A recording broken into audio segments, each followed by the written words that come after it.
नमस्कार दोस्तों महाराष्ट्र में 132 सीटें जीतने वाली भारतीय जनता पार्टी को अब लगने लगा है कि उसको एकनाथ शिंदे और अजीत पवार इन दोनों की जरूरत नहीं है।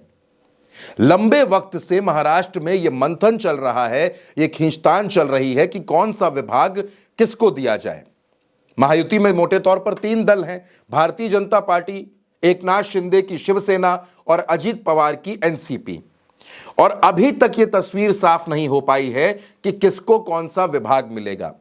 कभी खबर आती है कि भारतीय जनता पार्टी अपने पास 22 विभाग रखेगी, तो कभी खबर आती है कि भारतीय जनता पार्टी अपने पास 20 विभाग रखेगी। और अब यह कहा जा रहा है कि जो नया फॉर्मूला है उसके हिसाब से 20-10-10 यानी कि 20 मंत्री होंगे भारतीय जनता पार्टी के और 10-10 मंत्री होंगे एकनाथ शिंदे और अजीत पवार के। लेकिन अब इसमें एक बड़ा ट्विस्ट आ गया है, और ट्विस्ट ये आया है कि अभी तक तो एकनाथ शिंदे नाराज थे, वो दिल्ली नहीं गए, अमित शाह से मुलाकात नहीं की उन्होंने। अमित शाह ने उनको फोन किया तो बात शहरी विकास मंत्रालय पर आकर अटक गई। एकनाथ शिंदे का यह कहना था कि आपने गृह विभाग दिया नहीं, आप शहरी विकास हमको दे दीजिए, लेकिन बीजेपी वो नहीं देना चाहती है। और इस बीच वो अजीत पवार जो दिल्ली गए थे, जिन्होंने अमित शाह से मुलाकात की, जिन्होंने उपराष्ट्रपति धनखड़ से मुलाकात की, अजीत पवार की तरफ से एनसीपी के प्रवक्ता का एक बयान आ गया है और उनका यह कहना है कि वित्त विभाग तो पहले भी अजीत पवार के ही पास था। वित्त विभाग अजीत पवार के पास तब भी था जब देवेंद्र फडणवीस डिप्टी सीएम थे और एकनाथ शिंदे मुख्यमंत्री थे।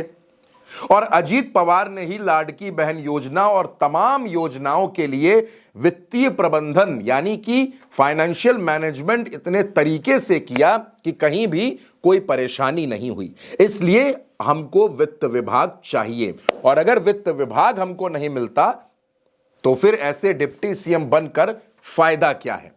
दोस्तों, आपको यह भी पता है कि अजीत पवार जब दिल्ली गए तो उन्होंने सिर्फ अमित शाह से मुलाकात नहीं की, वो अपने चाचा शरद पवार से मिलने के लिए भी पहुंचे। और मुलाकात के बाद अजीत पवार ने यह कहा कि सियासत के तमाम मुद्दों पर भी चाचा से बातचीत हुई है।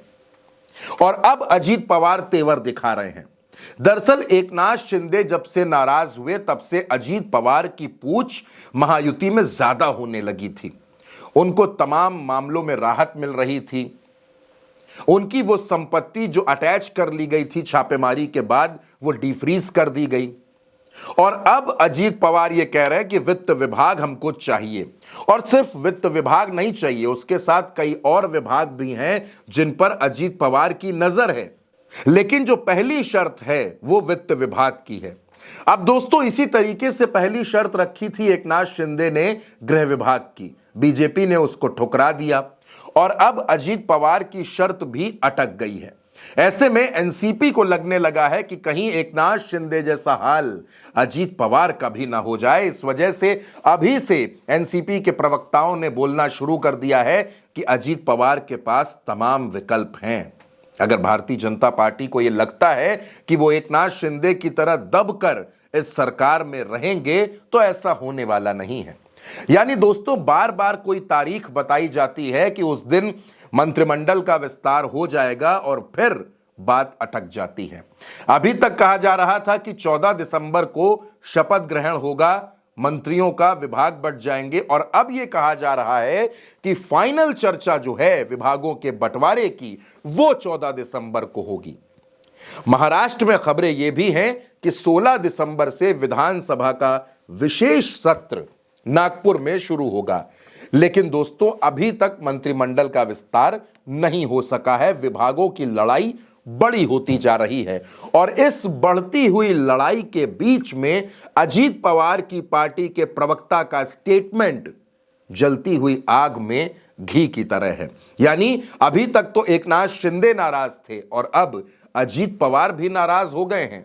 अगर दोनों ही सहयोगी नाराज हो गए तो भारतीय जनता पार्टी की मुश्किल भी जरूर बढ़ेगी दोस्तों। अब अजीत पवार का अगला कदम क्या होगा वो महाराष्ट्र की राजनीति में बहुत कुछ तय करने वाला है। फिलहाल के लिए इस वीडियो में मेरे साथ इतना ही। आप इस बारे में अपनी राय कमेंट बॉक्स में जरूर बताइएगा और उल्टा चश्मा यूसी को सब्सक्राइब भी करिएगा। नमस्कार।